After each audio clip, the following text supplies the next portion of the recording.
Bienvenue au récap de l'actu tel que traité par le médiateur Info, une semaine dominée par les belles actions menées par les soldats du RDPC, Rassemblement démocratique du peuple camerounais parti au pouvoir aux quatre coins du pays.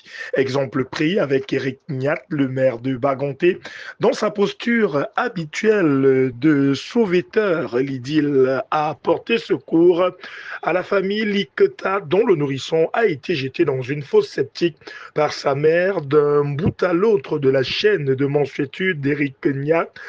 On a constaté qu'il manœuvrait dans le processus devant aboutir à la survie de ce nouveau-né. Depuis la mobilisation des services sociaux jusqu'à la prise en charge à ses frais du bébé par l'hôpital de district de Bagonté.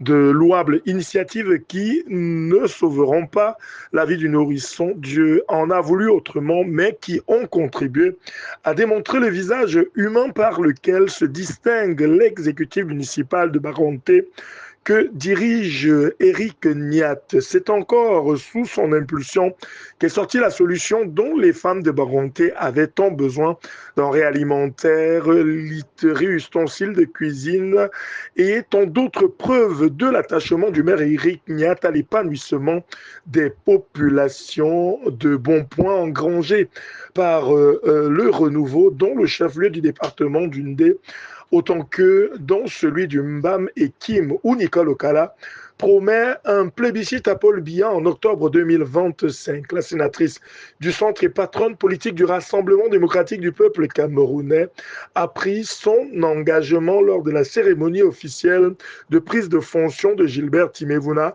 en tant que chef de la délégation permanente régionale du parti au pouvoir dans le centre.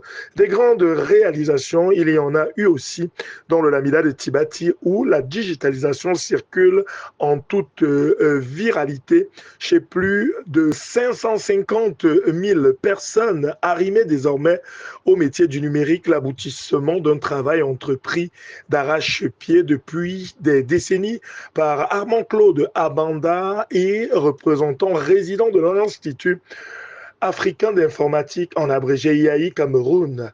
Les nouveaux citoyens du web à Tibati, par la voix de leur lamido, ont décidé de l'élever à la dignité d'ambassadeur des nouvelles technologies. Un vent de modernisation qui souffle à Tibati autant que dans les murs d'Election Cameroun et les CAM, où des équipements flambant neufs ont été réceptionnés par Eric Essoussé, son directeur général. Un matériel à travers lequel se profile déjà l'ajout électorale d'octobre prochain. Ainsi s'est porté le Cameroun, le médiateur Info, rapporté, analysé, décrypté est notre travail.